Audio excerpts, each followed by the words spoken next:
Bismillahirrahmanirrahim. Assalamualaikum warahmatullahi wabarakatuh. Dan selamat siang. Yang saya hormati Wakil Kepala Sekolah beserta seluruh koordinator serta pengelola bidang. Yang saya hormati rekan-rekan guru beserta seluruh pegawai lainnya. Pertama, marilah kita memanjatkan puji dan syukur kepada Allah Subhanahu wa taala sehingga pada siang hari ini kita dapat berkumpul di tempat ini dalam keadaan sehat walafiat. Kedua, terima kasih kepada Ibu Aru dan Ibu Okta yang telah bersedia dan terpilih mengikuti CGP yang pada saat ini berkesempatan untuk mengadakan pengimbasan atau berbagi kepada kita semua tentang budaya positif di sekolah.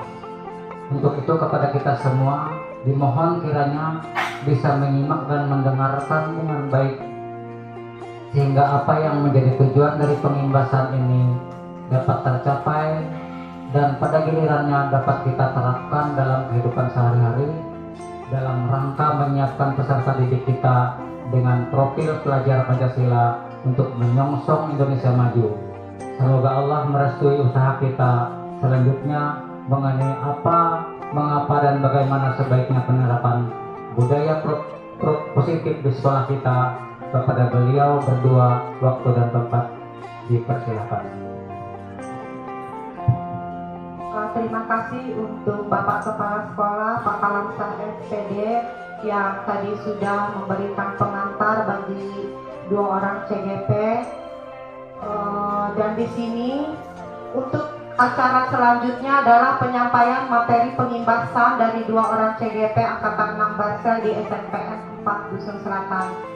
Dalam hal ini CGP di sini ada dua orang, saya dan Bu Okta, dan kami berdua akan berbagi untuk menyampaikan pengimbasan materi modul 1.4 tentang budaya positif sekolah. Yang pertama kami berikan kesempatan kepada Ibu Okta Piara Mayana, CGP Angkatan 6 Barito Selatan. Kepada Ibu Okta disilakan. Terima kasih kesempatan yang diberikan kepada saya. Saya akan menyampaikan tentang materi budaya positif. Yaitu pertama saya akan menjelaskan kesimpulan dari modul 1. Jadi pada saat ini kami sudah menyelesaikan modul 1, yaitu kesimpulan ada beberapa di sini. Yang pertama di situ dijelaskan guru tombak perubahan pendidikan. Yang kedua, nilai penting dalam penerapan yang mengutamakan karakter peserta didik. Yang ketiga, di situ dijelaskan profil pelajar Pancasila yang sudah disampaikan pembuka oleh Kalamsah tadi, yaitu yang bertakwa kepada Tuhan Yang Maha Esa, berakhlak mulia, berkebinekaan global, bergotong royong, mandiri, bernalar kritis dan kreatif. Inilah yang kita harapkan diterapkan kepada siswa-siswi kita di dalam calon guru penggerak yang kami sudah pelajari. Dan yang terakhir, profil pelajar Pancasila adalah visi mengenai karakter dan kemampuan pelajar Indonesia serta gambaran alur perkembangannya. Pendahuluan. Budaya positif adalah suatu lingkungan positif yang terdiri dari warga sekolah yang saling mendukung, saling belajar, saling bersama, hingga terciptanya kebiasaan yang baik yang akan tumbuh menjadi karakter baik warga sekolah dan pastinya sesuai dengan karakter profil pelajar Pancasila yang diharapkan. Selanjutnya, disiplin positif dan nilai-nilai kebajikan universal menurut teori kontrol Dr. William Glasser. Ada beberapa di sini. Yang pertama, di sini dijelaskan ilusi guru mengontrol murid. Penjelasannya, pada dasarnya kita tidak dapat memaksakan murid untuk berbuat sesuatu jika murid itu memilih untuk tidak melakukannya.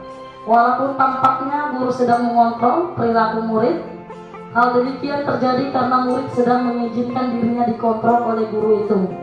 Saat itu bentuk kontrol guru menjadi kebutuhan dasar yang dipilih murid tersebut.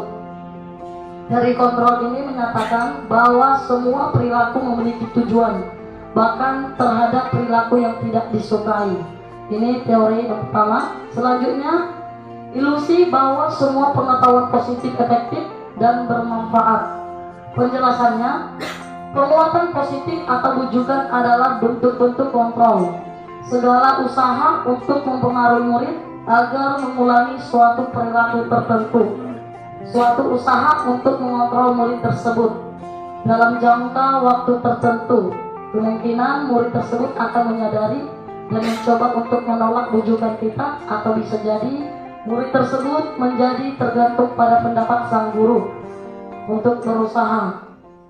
Yang ketiga, ilusi bahwa kritik dan membuat orang merasa bersalah dapat menguatkan karakter. Maksudnya di sini menggunakan kritik dan rasa bersalah untuk mengontrol murid menuju pada identitas gagal. Artinya mereka belajar untuk merasa buruk tentang diri mereka. Mereka mengembangkan dialog diri yang negatif. Kadangkala sulit bagi guru untuk mengidentifikasi bahwa mereka sedang melakukan perilaku ini, karena seringkali guru cukup menggunakan suara halus untuk menyampaikan pesan negatif. Next. Yang keempat, ilusi bahwa orang dewasa memiliki hak untuk memaksa. Penjelasannya, banyak orang dewasa yang percaya bahwa mereka memiliki tanggung jawab untuk membuat murid-murid melakukan hal-hal tertentu yang mereka inginkan. Apapun yang dilakukan dapat diterima selama ada sebuah kemajuan berdasarkan sebuah pengukuran kinerja. Pada saat itu pula, orang dewasa akan menyadari bahwa perilaku memaksa tidak akan efektif untuk jangka panjang dalam waktu yang cukup panjang, dan sebuah hubungan permusuhan akan terbentuk karena tindakan kemasan tadi. Oke, langkah-langkah dalam mewujudkan budaya positif di sekolah. Yang pertama, kita harus mengubah paradigma teori stimulus respon menjadi perubahan paradigma tentang teori kontrol. Ini yang menjadi perbedaannya. Next. Ya, ini perbedaan tentang stimulus respon dan teori kontrol. Kalau kita melihat stimulus respon ini realitas atau kebutuhan sama. Kontrol, realitasnya kebutuhan kita itu berbeda satu dengan yang lain. Jadi siswa itu tidak sama kebutuhannya. Yang kedua, kita menanggapan stimulus respon ini semua orang yang sama. Sedangkan kontrol, orang memiliki gambaran yang berbeda satu dengan yang lain. Perbedaan yang ketiga, stimulus respon kita mencoba orang agar sama dengan kita. Teori kontrol, kita berusaha memahami pandangan orang lain tentang dunia. Yang keempat, dilihat sebagai suatu kesalahan. Teori kontrol, semua perilaku memiliki tujuan. Apapun yang dilakukan ada tujuannya. Selanjutnya yang kelima, orang bisa mengontrol saya. Sedangkan di teori kontrol jelaskan, hanya Anda yang bisa mengontrol diri Anda. Tidak ada seorang pun yang dapat mengontrol diri kita, termasuk siswa. Dan yang selanjutnya, saya bisa mengontrol orang lain. Jadi bisa mengontrol orang lain. Ada kaitannya dengan selanjutnya, pemaksaan ada pada saat rujukan gagal.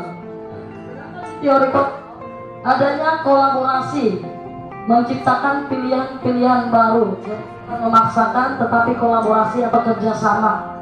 Yang terakhir, pemikiran. Kalau kita membahas stimulus respon, itu membahas tentang menang kalah. Sedangkan di teori kontrol itu tidak ada menang kalah, tetapi semua menang.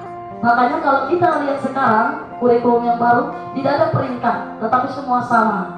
Itu salah satu tahapan yang sudah mulai direalisasikan di dunia pendidikan. Next.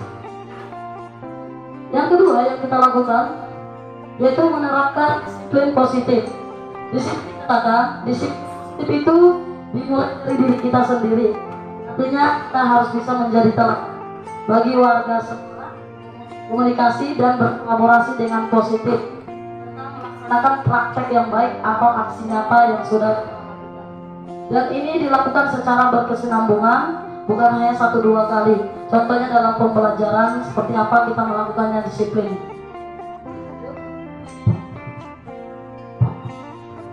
Yang ketiga, kita Ini 5 kebutuhan dasar manusia. Yang pertama, kebutuhan untuk bertahan hidup. Penguasaan atau pengakuan atas kemampuan. Yang ketiga, adanya kebebasan, yaitu kebutuhan akan pilihan. Setiap siswa bebas untuk memilih apa yang dia inginkan atau kebutuhan dia. Dan yang keempat, kesenangan. Kita tahu ketika kita mengajar pasti ada salah satu siswa yang selalu mengambil cari-cari perhatian, itulah kesenangan dia. Jadi kita harus bisa mengetahui, memahami kebutuhan dia. Seperti itu. Dan yang terakhir, cinta sayang rasa diterima. Ini pengalaman saya ketika mengajar itu. Mungkin Bapak Ibu juga ada melihat sekali siswa kita itu ketika dia cari-cari perhatian, ada kemungkinan di tengah-tengah keluarga dia tidak mendapatkannya, sehingga dia berusaha mendapatkan dari Bapak Ibu guru. Dan ini dapat kita lihat dalam pembelajaran sikap dia. Lanjut. Yang keempat, membangun kesadaran. Ini akan dijelaskan oleh Ibu Ari.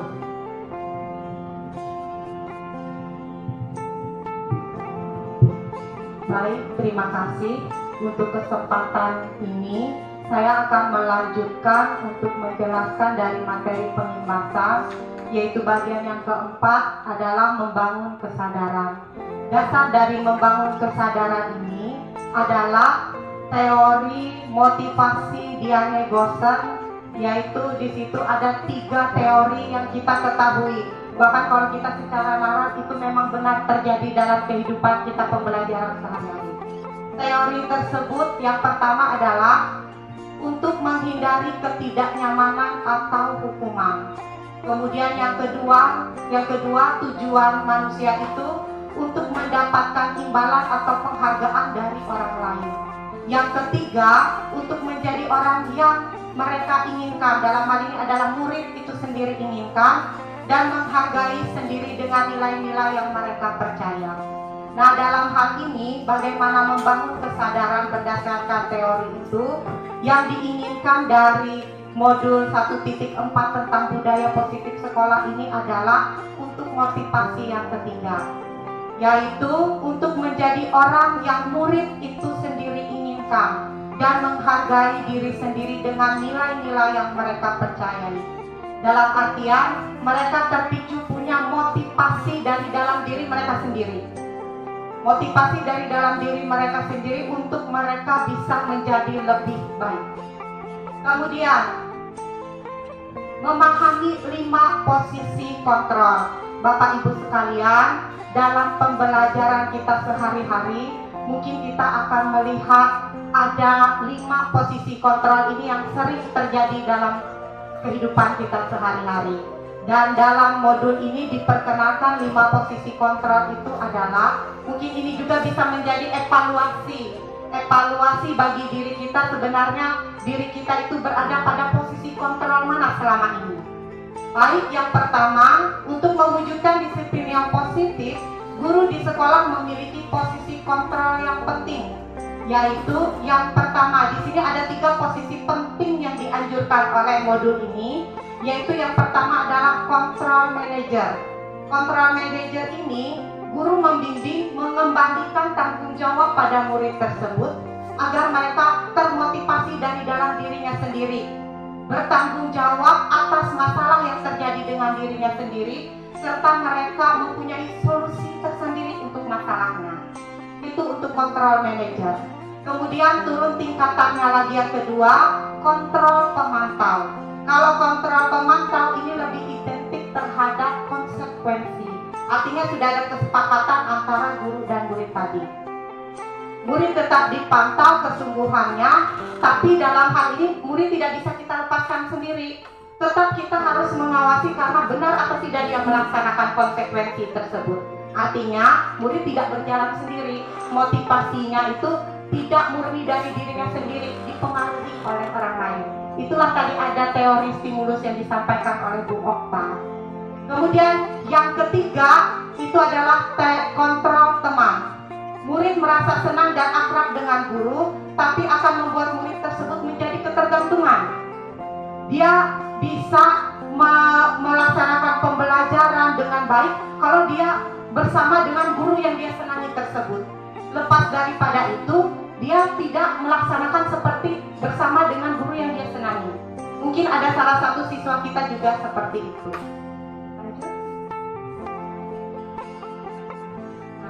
Kemudian di dalam modul ini, posisi kontrol yang harus dihindari dalam mendisiplinkan positif bagi murid adalah yang pertama posisi kontrol penghukum. Karena kita tahu bahwa hukuman itu pasti bersifat memaksa siswa. Jika itu bersifat memaksa, maka nanti akan mempengaruhi mental murid tersebut.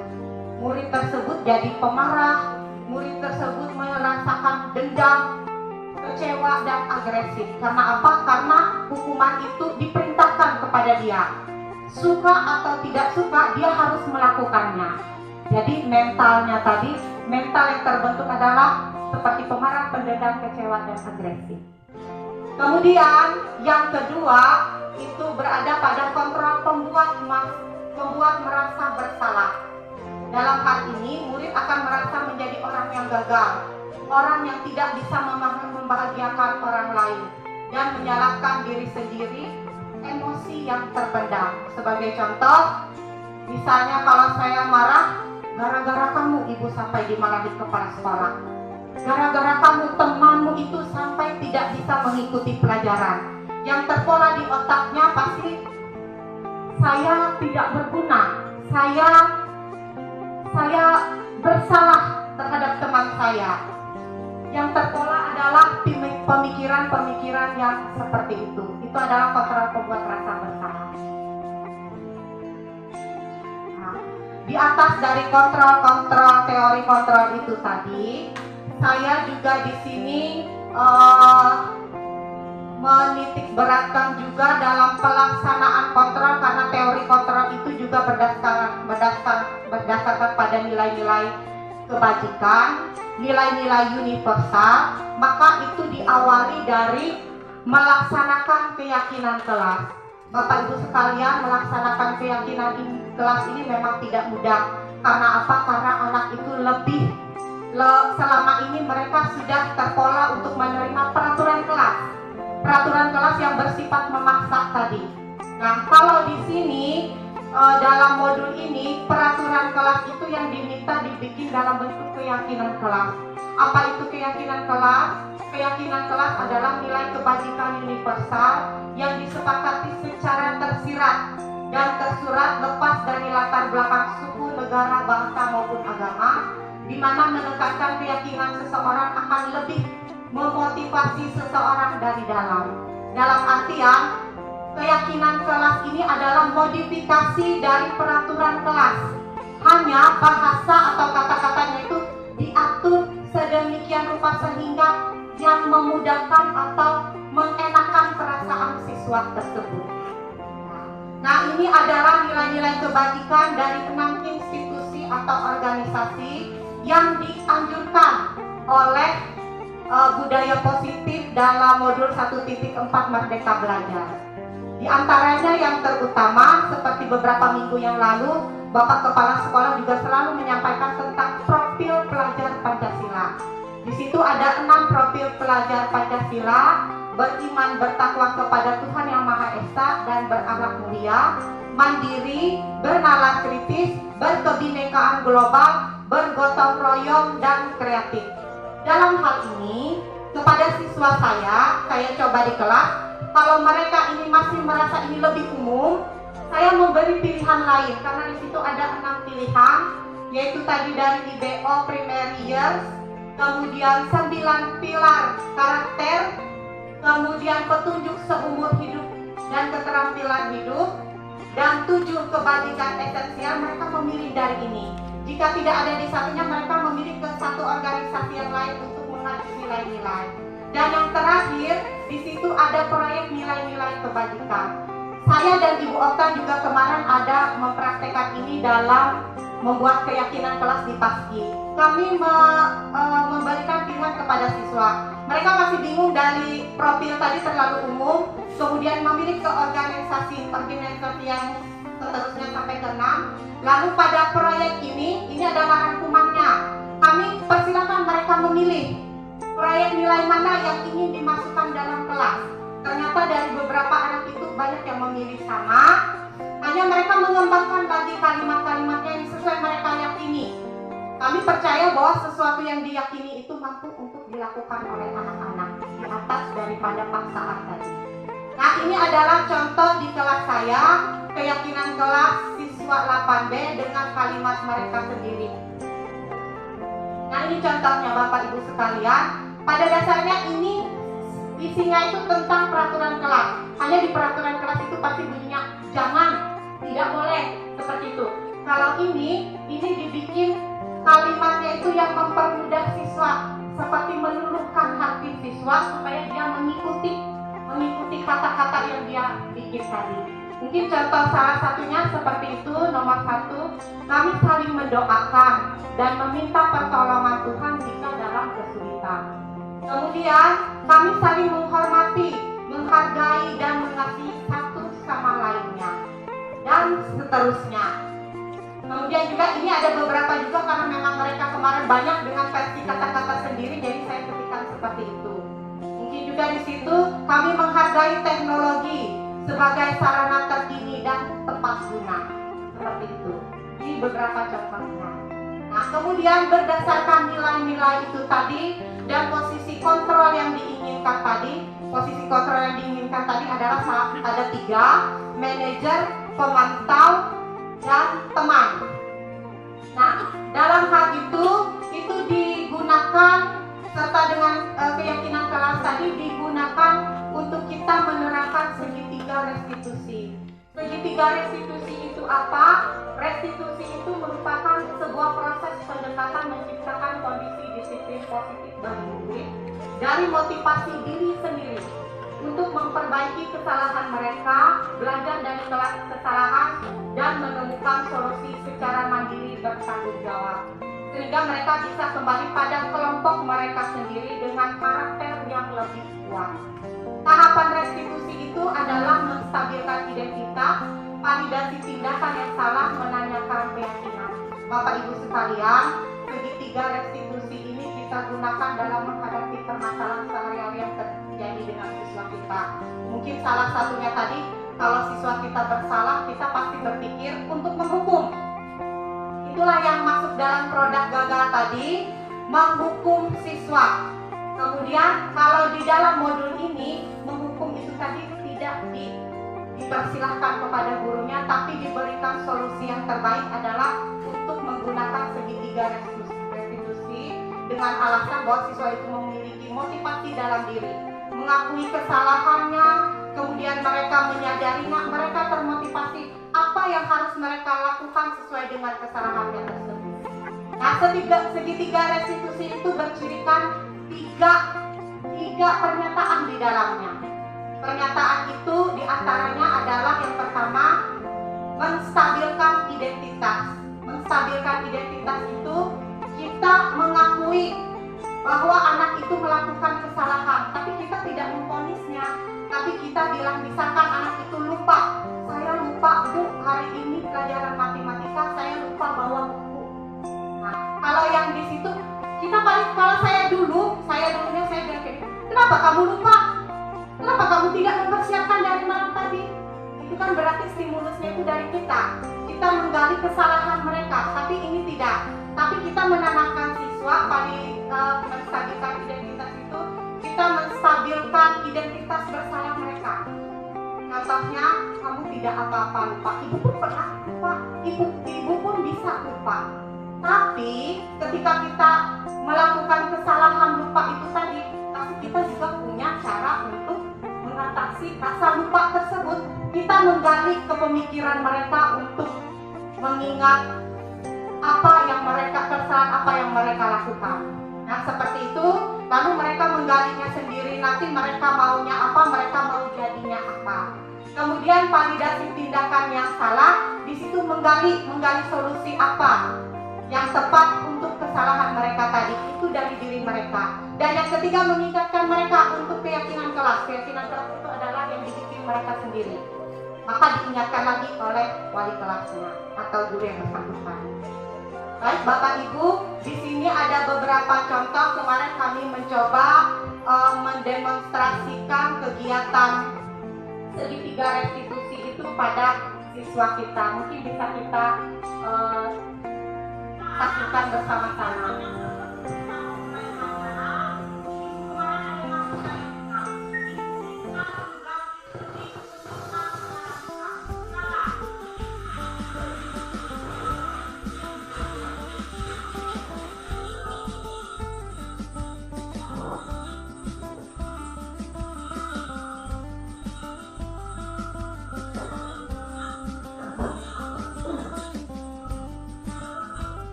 Nah, itulah Bapak Ibu kurang lebihnya segitiga restitusi yang saya coba. Dan lebihnya seperti itu, mungkin tidak terlalu pas, tapi saya berusaha bagaimana menerapkan itu.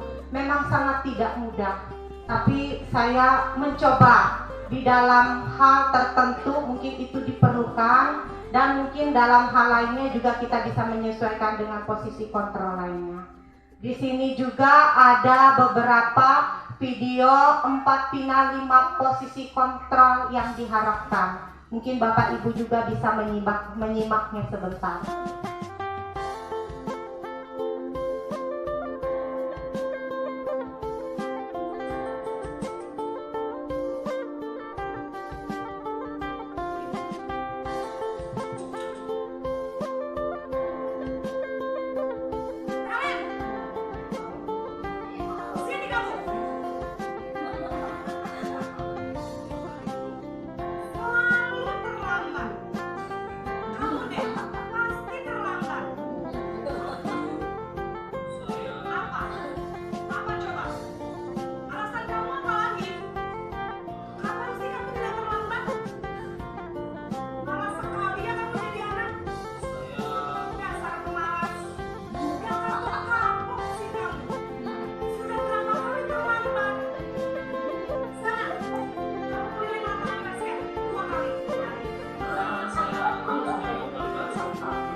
Itu tadi Bapak Ibu sekalian, ada 5 posisi kontrol yang diperagakan oleh 1 orang guru dan 1 orang siswa dalam posisi kontrol yang berbeda-beda. Mungkin berdasarkan itu, baik saya maupun Bapak Ibu sekalian ada berada di posisi di dalamnya. Namun di atas semua itu, saya juga mengakui saya masih belum bisa mencapai maksimal untuk posisi manajer. Tapi dalam kenyataannya nanti mungkin kita bisa secara perlahan-lahan konsisten pembiasaan untuk bisa melaksanakannya bersama-sama seperti video singkat yang kita tonton tadi. Dan untuk ini ada juga 1 buah demonstrasi dari CGP Oktavia Ramayana. Sudah.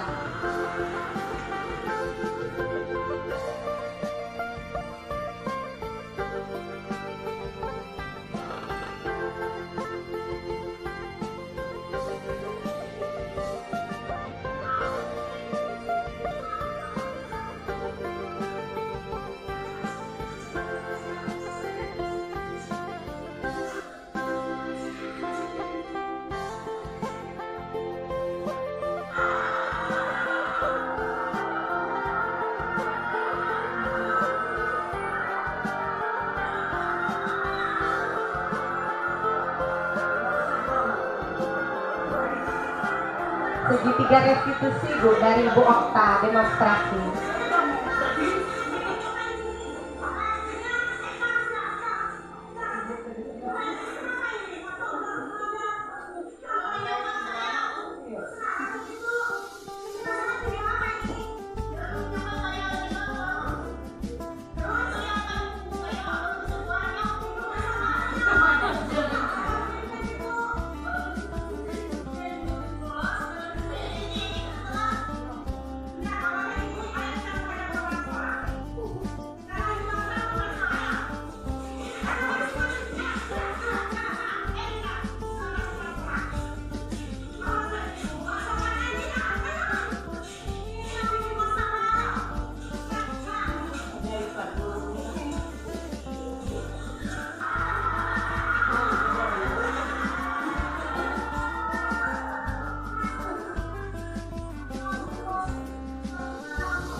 Kepala sekolah ini Bu.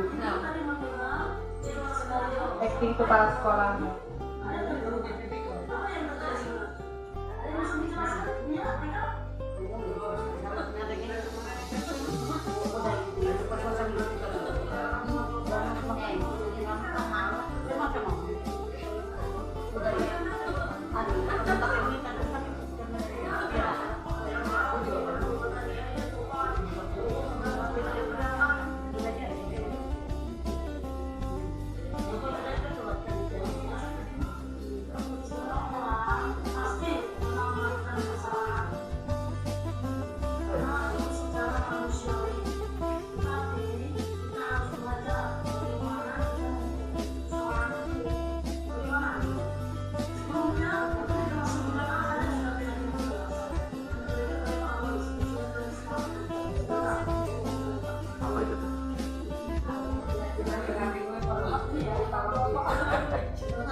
Ketinggalan nggak apa-apa, biar lupa itulah.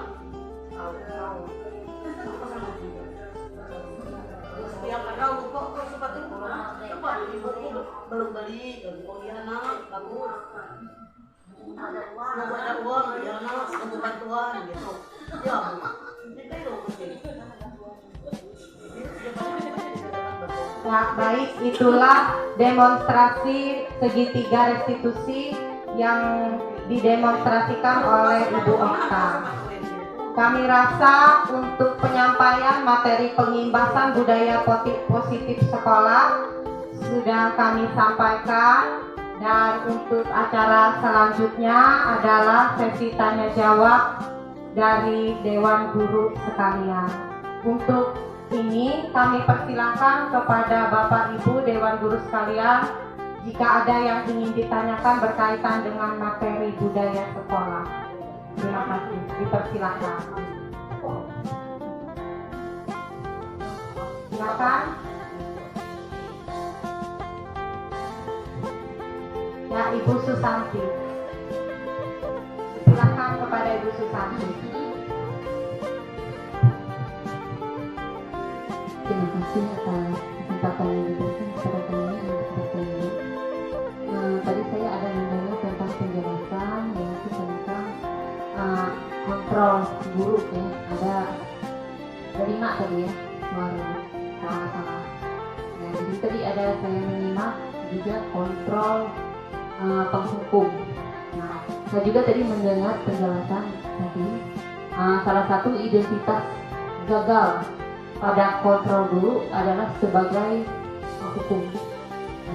Nah, dalam hal ini saya selaku guru, ya, wali kelas juga, ya, kerap kali memakai kontrol tersebut untuk menghukum anak-anak yang melakukan pelanggaran tata tertib. Nah, lalu setelah saya mendengarkan penjelasan ibu ini tadi bahwa hal itu mungkin tidak boleh lagi dilakukan ya kalau kita sebagai penghukum. Nah, lalu pertanyaan saya di sini adalah, lalu bagaimana saya bisa mengimplementasi kontrol untuk identitas berhasil ya dalam proses belajar mengajar misalnya. Saya juga sebagai wali kelas, ini mohon penjelasan dari Ibu Aru dan juga nanti Ibu Okta. Terima kasih. Ya, terima kasih kepada Ibu Susanti yang menanyakan tentang posisi kontrol penghukum. Saya sangat mengerti dengan keadaan Ibu Susanti. Beliau wali kelas, juga pengajar, juga sekalian guru BP. Di sini Bu, kita tidak serta-merta untuk bisa merubah sesuatu tutup plak menjadi segitiga restitusi. Saya juga menyadari selama ini saya berada posisi kontrol saya itu teman. Tapi dalam tuntutan kurikulum merdeka itu yang diinginkan, karena keberpihakan kepada murid itu yang menjadi tujuan dalam kurikulum merdeka ini. Nah, dalam hal ini Bu, kita bisa mencoba. Kita tidak bisa mengubah sifat kita. Mengubah sifat kita dari pemarah harus menjadi lemah lembut. Itu sangat sulit. Karena apa? Itu sudah berproses lama. Tapi ketika kita memperoleh ilmu baru dan itu lebih baik, kita mungkin bisa mencoba. Mencobanya, kita merasakan apa bedanya. Yang diinginkan oleh segitiga restitusi itu adalah motivasi dari diri anak itu sendiri. Kita hanya menjadi fasilitator mereka, mengarahkan mereka, menuntun mereka sebagaimana baiknya. Tapi terpola di otak mereka itu, mereka bisa secara sadar berpikir sendiri. Itu yang diinginkan tadi. Jadi saya rasa untuk menjadi posisi yang produk yang berhasil tadi, kita perlu tahap, kita perlu proses untuk mencapai tujuan yang tepat tadi.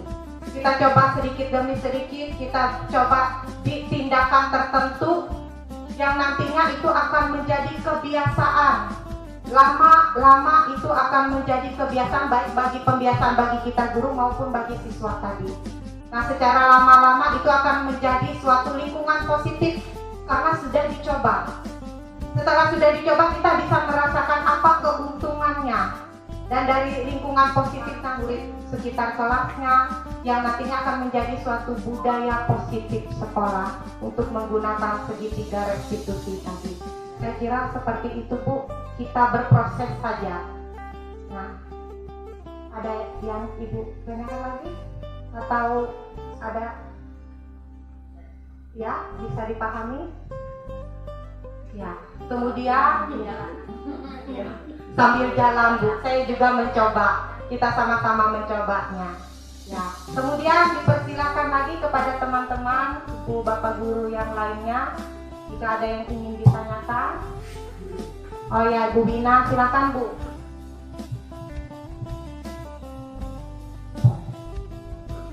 Terima kasih atas kesempatan yang diberikan kepada saya. Tadi ada dijelaskan tentang kebutuhan dasar siswa. Jadi saya ingin bertanya, menurut pendapat Ibu Okta dan Ibu Aru, bagaimana kita sebagai guru itu dapat memahami kebutuhan dasar dari siswa tersebut? Mungkin Bu Okta, Mungkin bisa dijelaskan. Terima kasih. terima kasih Bu Bina. Ya, terima kasih buat pertanyaan yang disampaikan oleh Bu Lina. Di sini saya tadi menjelaskan ada 5 kebutuhan dasar manusia. Pertanyaannya, kita sebagai guru bagaimana memahami kebutuhan dasar siswa? Pada pertemuan kami CGP ini juga menjadi pertanyaan, dan melalui pembelajaran ini kami menemukan jawabannya. Jadi kita sebagai guru, kita dalam pembelajaran bisa melihat dalam pertemuan. Selain itu, kita juga bisa melalui pembagian angket. Jadi dalam angket itu pertanyaan-pertanyaan yang memuat tentang kebutuhan-kebutuhan manusia. Sehingga melalui angket itu kita bisa merekap dan kita akan mengetahui apa yang menjadi kebutuhan siswa itu. Dan tanpa kita sadari, dari banyaknya siswa satu ruangan itu, misalnya kelas 9, misalnya di situ ada sekitar 30, itu berbeda semua kebutuhannya. Ada salah satu siswa itu pengen itu dia itu senang melakukan, jadi dia nggak pengen dikontrol atau dikendalikan.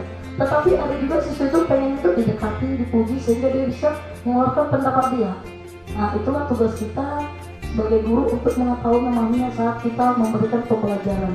Jika memang kita sulit menemukannya, kita bisa membuat angket seperti itu. Dan selanjutnya, saya mau menegaskan di dalam kebutuhan ini, saya percaya semua Bapak Ibu guru di sini. Jadi kita tahu mana di sini siswa yang harus diakui, karena terkadang ada siswa itu yang nggak senang dipuji. Saat dia bisa menjawab, dia dipuji, dia biasa saja. Tapi ada siswa yang senang dipuji. Jadi kita angkat dia. Nah, di situ bisa kita kembangkan. Seperti itu penjelasan singkat yang bisa saya sampaikan. Terima kasih. Ya, kepada Ibu Wina bagaimana? Apakah bisa dipahami? Ya, masih diberikan kesempatan bagi Bapak Ibu guru lainnya yang ingin bertanya. Disilakan. Ya, silakan Pak Rauf. Terima kasih atas waktunya. Kaitannya apa yang sudah disampaikan dari Pak Rauf, ya. ya, terima kasih atas waktunya. Apa yang sudah disampaikan oleh Ibu Aru dengan Ibu Okta kaitannya dengan proses pembelajaran, karena kita semua di sini adalah tenaga pengajar. Nah, kemudian apa yang sudah saya sampaikan tadi, saya agak sedikit ada unek-unek yang mungkin agak sedikit bertentangan dengan apa yang disampaikan. Nah, tadi saya simak penjelasannya tadi, di situ ada Ibu Okta menjelaskan masalah berkompetisi di kelas. Kalau tidak salah gitu ya. Yang pertama tadi. Maksudnya kita dalam belajar atau di dalam sekolah itu kan kita berkompetisi atau bersaing di kelas. Bersaing maksudnya bersaing untuk mendapatkan kalau itu nilai ya nilai yang bagus. Nah, Bu Okta kali kalau nggak salah menyampaikan kok sama gitu, apa ibarat bertanding itu kok semua menang. Nah, itu yang sedikit ada ganjalan sedikit yang perlu saya sampaikan. Harusnya di situ memang di sekolah harus berkompetisi, harus bersaing antara siswa satu dengan yang lain untuk mendapatkan nilai yang bagus, kemudian mendapatkan peringkat atau ranking. Nah, kemudian kalau semua menang, dalam arti menang ini mungkin kaitannya apa berpredikat baik atau gitu, itu yang saya kurang bisa memahami. Mungkin itu silahkan untuk kalau apa namanya unek-unek ini mungkin kaitannya dengan kurikulum yang dulu dengan yang merdeka ini ada sedikit ada sedikit di situ hal-hal yang perlu dipahami kembali. Mungkin itu, terima kasih. Ya, terima kasih buat Pak Rois atas pertanyaannya. Jadi ini dapat kita lihat perbedaan di dalam tabel ini stimulus respon dan teori kontrol. Seperti pertanyaan Pak Rois tadi yang terakhir, model berpikir menang kalah itu ditemukan di stimulus respon. Sedangkan di teori kontrol itu model berpikir menang-menang. Maksudnya di sini bukan berarti tidak ada kompetensi ya, bukan. Maksudnya di sini setiap anak itu memiliki kemampuan yang berbeda-beda. Contohnya, satu siswa itu ada yang sukanya matematika, dia menang dalam hal itu, gitu dia. Ada juga anak yang sukanya di IPA, dia menang dalam hal itu. Jadi semua itu menjadi pemenang pada awalnya, sesuai dengan minat bakatnya masing-masing, sesuai dengan kesenangan dia. Bukan berarti kita berpacu kepada teori ini. Jadi teori kontrol ini jelaskan semua itu berpikir tentang menang, gitu, menjadi kepala seperti itu. Makanya kami calon guru penggerak ini persiapkan jadi kepala, bukan menjadi ekor, seperti itu Pak. Jadi siswa itu juga dilatih. Makanya sering sekali saya bilang kepada siswa itu, bagaimana mereka itu boleh menggali kemampuan mereka. Coba kita lihat siswa kita yang dalam akademik dia rendah, tetapi dalam bahasa dia luar biasa. Dia lomba atletik bisa, tapi matematika dia tidak bisa. Contohnya Marsando, dia salah satu atletik tolak peluru. Padahal di pelajaran jujur saja BKM dia kurang. Bahkan kita tahu Antonius yang dasar membaca aja puyuh, susah sekali. Tetapi kenapa dia saat mewakili sekolah kita ke kabupaten dia menang, bahkan dia sampai ke provinsi lomba tanuhui dongeng. Itulah maksudnya menang-menang tadi. Kita melatih semua siswa itu untuk menjadi pemenang. Kita gali dia. Makanya tugas kita sebagai guru bukan hanya mengharapkan apa yang kita sampaikan semua disukai, bukan. Kita lihat di mana kebutuhannya tadi itu. Itu dia. Itu yang bisa saya sampaikan buat Pak Rois. Jika memang ada tanggapan atau kekurangan bisa disampaikan. Terima kasih Pak. Bagaimana Pak Rois? Bisa dipahami? Bisa. Oke, terima kasih. Ya. Ya. Baik, ada yang ditanyakan lagi? Akhirnya terima kasih Ibu, sangat bermanfaat bagi saya, lebih khusus bagi saya. Kalau Bapak Ibu guru yang lain sudah bisa, saya yang belum bisa ini saya lihat. Dan saya akan berusaha dari besok tolong sebelah kiri kepala. Untuk pengimbasan hari ini kami kira cukup sampai di sini dan kami berharap semoga ini bisa bermanfaat bagi selanjutnya, terutama perubahan pendidikan di sekolah kita untuk bisa menciptakan lingkungan positif yang baik dan pada akhirnya nanti akan menjadi budaya sekolah yang baik. Kami kira itu saja, kurang dan lebihnya kami ucapkan terima kasih. Selamat siang, salam Merdeka Belajar.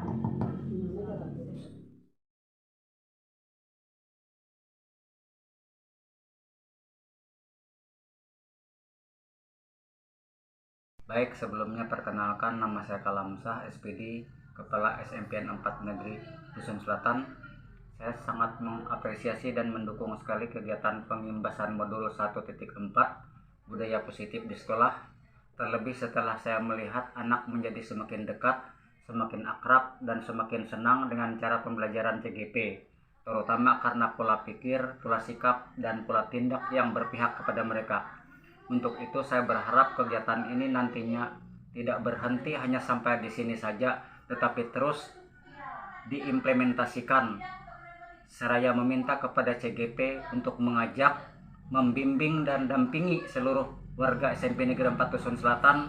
Semoga mereka terinspirasi dan termotivasi untuk mengikuti jejak langkah CGP untuk berbuat yang sama demi meraih hasil yang maksimal, demi anak kita dan terwujudnya profil pelajar Pancasila.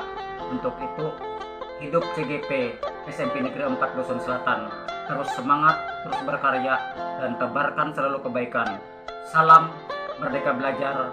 Akhirnya semoga Allah Subhanahu wa taala memberkahi usaha kita. Terima kasih.